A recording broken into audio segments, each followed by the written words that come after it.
bet you're wondering where the host is, Chris Akin. Well, bad news, ladies and gentlemen. He's not here. Unfortunately for him, I spiked his bulgogi with laxatives. He'll be on the shitter for a week. In the meantime, you're going to be stuck with Seth and the usual co-host, Erik Baratinos. Hell of an intro there, man. Nice. Yeah. Thank you. So, Seth, thank you so much for coming in tonight on such short notice. But our fearless leader, Chris Akin, has fallen ill. Yeah, I want to apologize to your audience first and foremost, man. I sincerely apologize for filling in for him. He called me last minute, like just before I was about to do my show, and was like, "Man, I got the flu or something. Can you fill in for me?" And I was like, "Fill in for you. It's like one of your biggest shows that you've ever had. Like, I know the lineup tonight." And I'm like, I'm not filling in for tonight.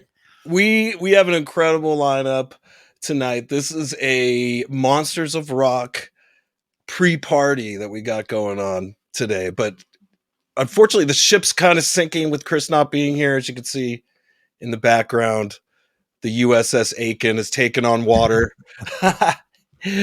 But don't worry, you have myself and our good friend Seth tonight to keep the show afloat. And how did you like my intro there? How did you like that? Was awesome, man. That was Scully. Good.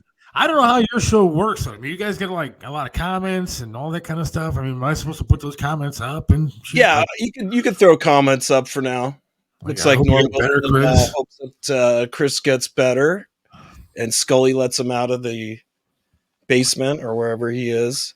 But yeah, these things. There's a funny story behind this. I had a really fun weekend. I don't know about you, but for me, I had the weekend off, and I was with my girlfriend Susan, and we had our old friend Emmy down here, and we had a great time drinking and eating. I'm right here on the beach in Oceanside, and nice. We went beach combing, found all kinds of cool stuff, and at the place, the complex that we live at, on the way in, there's a nice little outside shower thing that you can hose off your feet or what have you, or whatever your belongings that got sandy at the beach. Yeah. And sometimes people, because we get a lot of vacationers here, sometimes people leave behind items and they have families. It's mostly families with kids that come. And, you know, I don't know if it's because my girlfriend's a little bit older that they have like different words for things. But like if you had a child and you were at the beach, what would you call these? What the hell do I call this? Well, if you were like, hey, go play with these in the sand. I mean, they have the right. Yeah, those little shovel kind of things. Thank you. Yes. Yeah. Shovels, right? You know what she calls them? I'm gonna get in trouble for this, but sand diggers. Wow. All right. Well, you know, I guess, you know, it is what it is, but yeah. Oh man, when she said that, I almost lost it. It was totally innocent. She's the most what did you say? liberal person. Yeah, she's, you know, born in California. She did not mean anything by that. But for me, a guy born in New Jersey in the 70s, of course, I found this hilarious. So East Coast thing, I guess. She was like, ooh, I love those sand diggers. I want to take those home with me. I want to put those sand diggers on the porch.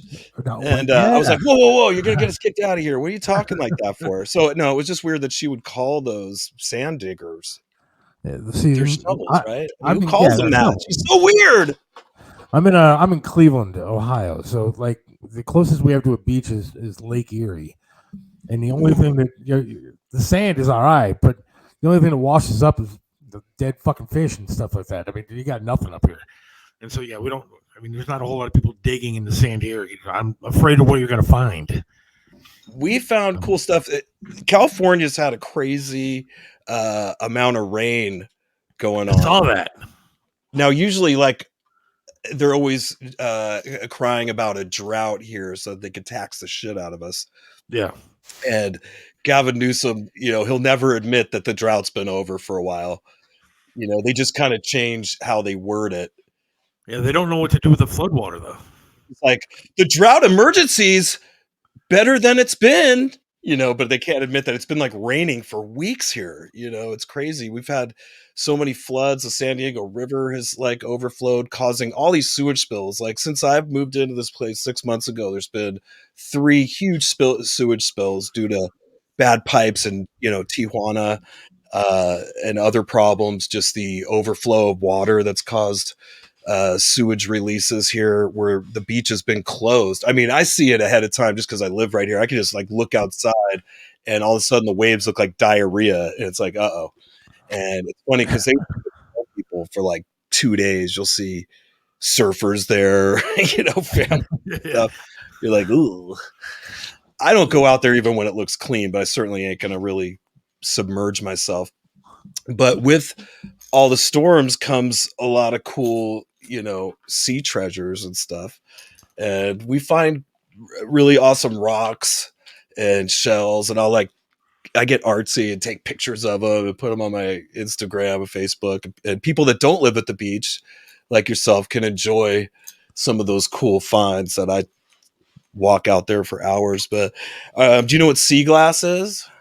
I mean, I lived in Miami for quite some time, so I think I know what sea glass is, but yeah. You found some sea glass? Oh, man. We found sea glass, but it's very special. Behold! Nice.